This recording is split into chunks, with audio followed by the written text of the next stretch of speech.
Hello everybody, this is Money Mom. Welcome back to the channel. We're still on the TightWad Gazette series, and this video today I feel like is a really good one, especially for the month of December. It's all about sales resistance, how to say no, what does Amy Decision have to say about it, and what do I have to say about it. Let's get started and talk about it.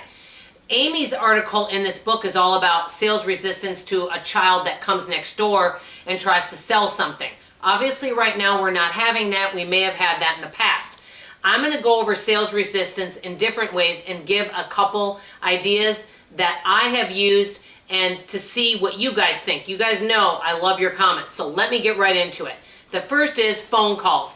First of all, you can have yourself put on the do not call list, but I have to be honest with you guys. I haven't noticed any difference putting myself on the do not call list, and it can be kind of time consuming to report all the phone numbers. So I have to be honest. Here are my tips. Number one, put yourself on the do not call list. It may end up stopping some of those calls. Number two, if you do decide to screen your calls and you decide to pick up a sales call, you can ask them to put you on the do not call list and say, please put me on the do not call list. And they are supposed to honor that.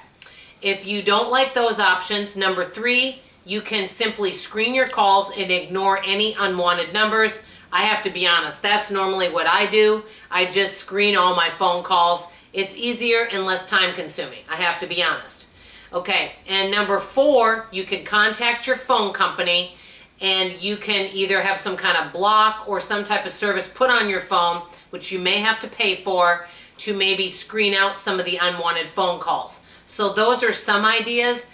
But generally what I do, because it's less time consuming, is I generally screen the calls, and many of them are robocalls. So I have a home and a cell because I work from home and I'm required to have both. If you guys have any hints on how to stop sales calls or unwanted calls, and you have some better ideas than what I just said, please let me know. One question I have is, I put myself on the do not call list. It's a national do not call. They said you only have to put yourself once, but I've heard that you should update that every few years. Let me know your thoughts on that. And if you get several robocalls, and you have a home phone, if you guys have any hints on how to maybe stop those or at least slow the process of those down, let me know what you guys think. I definitely want to hear. Now we're going to go into sales resistance for number two, door to door. I don't have very many people obviously come door to door right now, but I've had some folks try to sell a cable service that I'm not using. I have, number one, a no soliciting sign. For some reason, some folks can't seem to read it, but what I generally do is I put up that sign, which I think helps prevent some people coming to my door. That's my number one hint. Number two, let's say it is a child trying to sell something, and you don't, what I generally do is if I see somebody coming to my door, I peek out the peephole. If it's somebody trying to sell something, I just don't answer the door and let them go away. Or I can, open the door and just say, no, thank you. Say if it's someone trying to sell cable, I say, no, thank you. I'm using something through the company I'm working with and I'm not able to change, which kind of is true because I wouldn't want to change right now since I have everything hooked up with one service.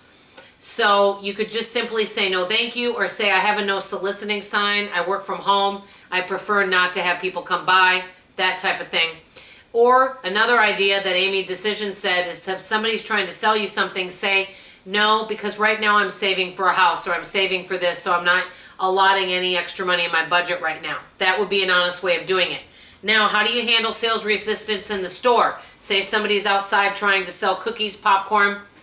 I'll be honest with you, I'd go a different route so that I don't see those folks. The way that I avoid any kind of sales is I keep my head down, I don't make eye contact, I act like I'm in a hurry, and usually no one stops you when you do that.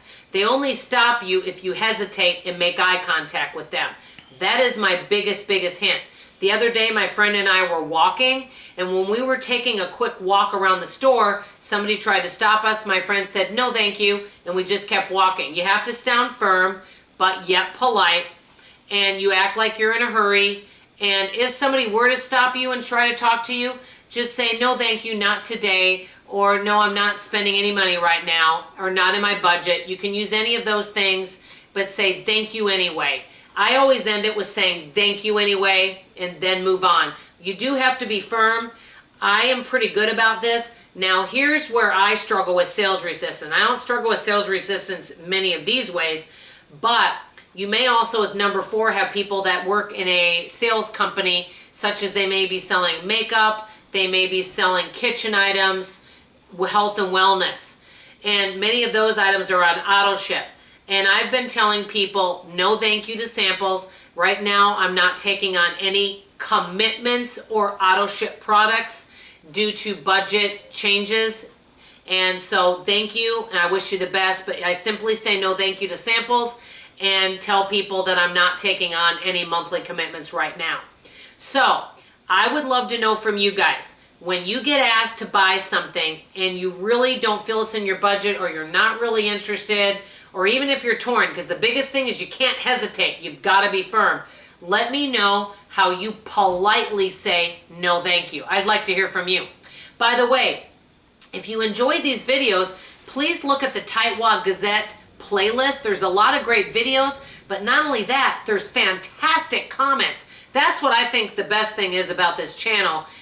That isn't the videos, it's the fantastic, wonderful comments that you all write. Also, please consider subscribing and looking at some of my other playlists and videos. I'd love to have you part of the Frugal family, and also consider supporting me on Patreon for more personal videos. That's all for now. I'll see you on tomorrow's video. I love you and I appreciate you. Bye-bye.